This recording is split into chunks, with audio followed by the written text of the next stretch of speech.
Team 경기장 도시형.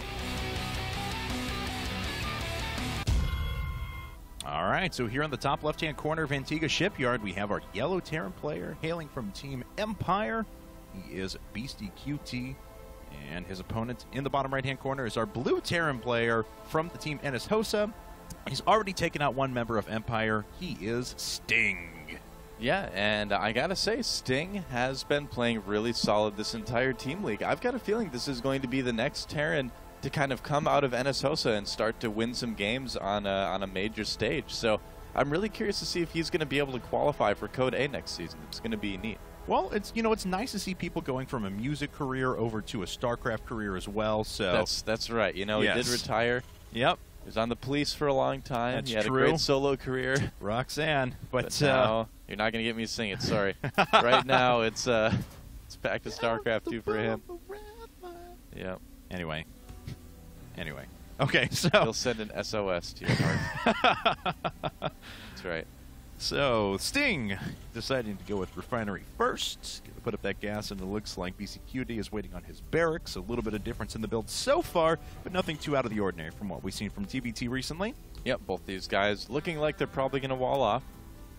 Don't want to give away any information that they absolutely don't need to. Automaton 2000 there. He's not going to get any information either. He's not even going to make it up the ramp, man. I really wish, like, if I hit the V key right now, it would give me the vision of the automaton. I know. Plus, that would actually be a great little Easter egg. You can see everything, though. Yeah. He's plugged into the Matrix, dude. He can see. Oh, you're right. Like everything. Forget that. You look at his vision, you just see a bunch of like green lines going down the screen. You're like, you don't understand it. Yeah. You can't comprehend what Automaton 2000 sees. Which makes him the best critter, so. Well, aside from Scantipede, of course. But Well, yeah, not bad. I mean, not bad. Besides you being wrong. Well, it's okay. You're the one who's wrong. Oh, you're wrong. All right, so we do. And then the slap fight ensued. It's pretty intense in here, guys. You don't even know.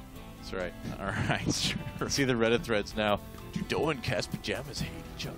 Yes. When it comes to critters, absolutely. Yeah, no kidding, because he's just wrong. Well, I mean, it wouldn't be as infuriating if you had a correct position, but you're just wrong.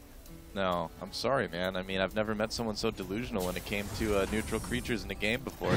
I suppose it's pretty so. sad. I mean, it'd be humorous if it wasn't so pathetic. I think we can agree, though, that the true most OP critter is the one on dual side that's not selectable and thus actually can block buildings. That's little true. yak thing. It's more of a sheep than a yak, but whatever. Props for saying yak. It's a funny word. Yes, I suppose. Yep. Hey, second gas coming up for Beastyqt now, so Right. he decides to go for his factory. Of course, quite a bit later than Sting, as going gas first lets you have that fastest possible factory, but he's not added on a second gas quite yet. Putting down that starport for now. Beastyqt is going to end up having a lot more gas in the long run, but of course his factory and thus starport is going to be a little bit delayed. Yep, so you could be going for Cloak Banshees. We've actually seen kind of a resurgence of Blue Flame Hellions, too. Oh, and just to kind of comment on him moving his Marines down there, that is to kind of worry about Reapers, basically. Because Reapers are common on this map. You do see Reaper expands from time to time, so yeah, not a bad thing to put a few Marines there. Huge amount of cliff space you have to worry about, and things like that, and they can make their way right up this little landing pad onto the high ground, so. That's right. All right, so let's see here now. Immediately switching off of that tech lab. It's going to be on the starport here in just a second. We already have a Banshee coming out for Sting, but of course the one gas, even if it was gas first variant, is not going to allow him to have the gas ready for Cloak. Yep, both these guys going for Banshees, so it's going to be interesting to see how that all turns out. Yeah. Some nice hits from the Hellion, but kind of a stalemate there. Nobody really able to do damage to the other one with it. Now, the last couple of times I've seen a similar situation to this, where we had Banshees versus Banshees, the guy who ended up going gas first but single gas usually had detection prepared because he figured that something like that was going to be hitting him as well. So we'll see if such detection is going to hit for Sting in a bit. Beastyqt is, of course, expanding. I've seen him do his build a couple of times on this map, and pretty much hitting it exactly as he does every time. Well, Sting is doing exactly what you would see a lot of players do. Like you mentioned, you know, they'll be prepared for it. Part of being prepared after you make that Banshee is going for the Viking as well. Oh, and it's going to be Fake Cloak from Beastyqt. Check it out. Yep. What's that one called? The Caduceus Reactor. Okay.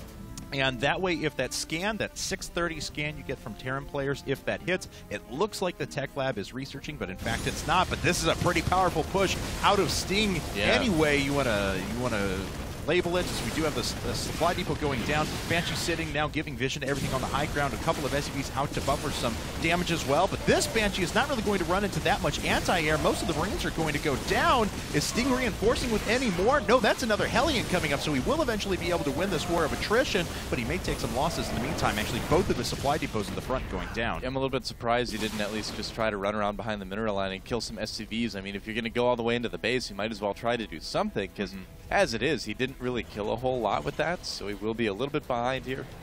Yeah, of course, BCQD is going to bank a little bit of resources as he starts adding on some supply depots, but his expansion is finished. It's just being started for Sting. And, all right, so fought each other to a draw there. BCQD going into tanks quite a bit quicker than his opponent, though. Both players throwing on Vikings just in case. Sting making sure no Banshees are going to hit his base anytime soon. Yeah, all in all, BCQD's in a great spot. I mean, like you mentioned, his expansion's coming up a lot sooner, and now he is producing Vikings. He won't have quite the air advantage. Oh, and that's interesting. Both players getting Ravens, and usually when you see that, that's a pretty good indicator that players are considering doing a mech build instead of going for, like, Marine tank or something. So I wonder if we're going to see mech versus mech here this game. There it is. Second factory already done. The barracks lifts up, and there's a tech lab already constructed for a third factory. So that's mech out of BCQD for sure. That intention has not come out of Sting quite yet. He's not invested in his infrastructure really anymore, just waiting for that command center to come up. Yep, and after that, we'll probably see him throw down a few factories. Yep, there's another one, and he does have enough gas for one more after that. And usually you want to start off on 3. Yep, there we go. Yeah. Oh, no, he's just actually landing that. Never mind. Well, you may lift off this barracks here in a second and place a factory down there on the already existing reactor. Let's see here now, though. Oh, actually spending it on Blue Flame instead, that's why. Oh, yes he is, actually. Pretty expensive upgrade, but very, very valuable, giving you that extra edge and even taking down Marines if your opponent is going bio, or the Hellions out of your opponent as well. Yeah, that's interesting. So he's going to sit on just 2 factories a little bit longer. All right. BCQD got a pretty good read on what his opponent was doing, though. Yep. Mech versus mech. Yep. I'm excited. I know you are. Yep. This is, I'm told you're a fan of mech, from what I understand. A little bit, yeah, yes, a little bit. Wee bit. Okay. Although mech versus mech, a lot of times this devolves into kind of just tank Viking, but a lot of players have been adding on more Ravens in the late game. Of course, you need Thors to take out the Vikings from time to time, so in about 30 minutes or so, this game should get very interesting. It is Antigua. Does revolve around a lot of positioning, especially with the high ground in the middle. So, yeah, you're absolutely right. We could have a very long TBT on our hands, especially BCQD, of course. Certainly could. Not wanting to move out, be all that aggressive. He is just going to sit up here on the high ground and take his third base momentarily. Looks like Sting is doing about the same thing, though. Yeah, and I like that Sting is starting that command center as well right now. He needs to kind of keep up with his opponent in expansions. Usually what we see with mech play right now from Terran is that you kind of build up to about 150 supply, and then you move out and start trying to do damage. So what this is going to come down to in a lot of ways is 3 things, basically. One is going to be the upgrades. The other is, of course, going to be the army positioning. And then the third thing, which is something that we don't see as much from mech, is if one of these players decides to do something like a Blue Flame Hellion drops and tries to just make a medevac or 2 and get in there and cause some damage. A lot of times we've been seeing mech players try that from time to time as well. Yeah, it can be effective in catching your opponent off guard. That mech army is pretty immobile, so not a bad way to go about things. Take a look at the unit counting station. Sting just slightly back in workers, but not unovercomable at this stage in the game. He does have a significant Hellion advantage, but is pretty much down everywhere else. Is down in Vikings, and he's way down in siege tanks. Yeah, well, I kind of thought this would be a closer match, so I wouldn't be surprised at all to see BCQD take this game.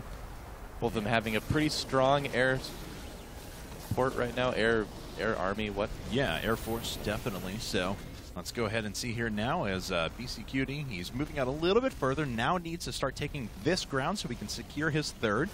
And looks like that's going to be the case. Sting with a pretty enormous amount of Hellions, though. Of course, Blue Flame is finished for him. Oh, but he's going to run smack dab into a lot of siege tanks, taking some fire, losing 2 Hellions, and some damage on the rest. Yeah, Sting definitely making a lot more mistakes this game than BCQD so far. And BCQD's got to be happy with that, of course. A lot of mirror matches do come down to just whoever makes less mistakes ends up winning. And yeah, we don't want to understate the effect of lag and things like that as well. I would presume they're playing from, because Sting's not using, obviously, his Korean account, that they're playing from Korea to EU, and I do know that that is pretty significant lag, but Sting was obviously able to dispatch of Aristio with some pretty good control last game, so it doesn't seem to be too much of a problem for him this go-round. Yeah, they could also be just playing on NA as well. That is the default server for our tournaments. So that's very true. Might be doing that. We'll have to maybe ask sometime, maybe not. Ah, taking the gold, too. Yeah, really fast fourth from Sting. If he can hold that gold, that's going to give him the edge he needs to get back into this game. And yeah, I mean, I know the supplies are even. I know everything looks a little bit even.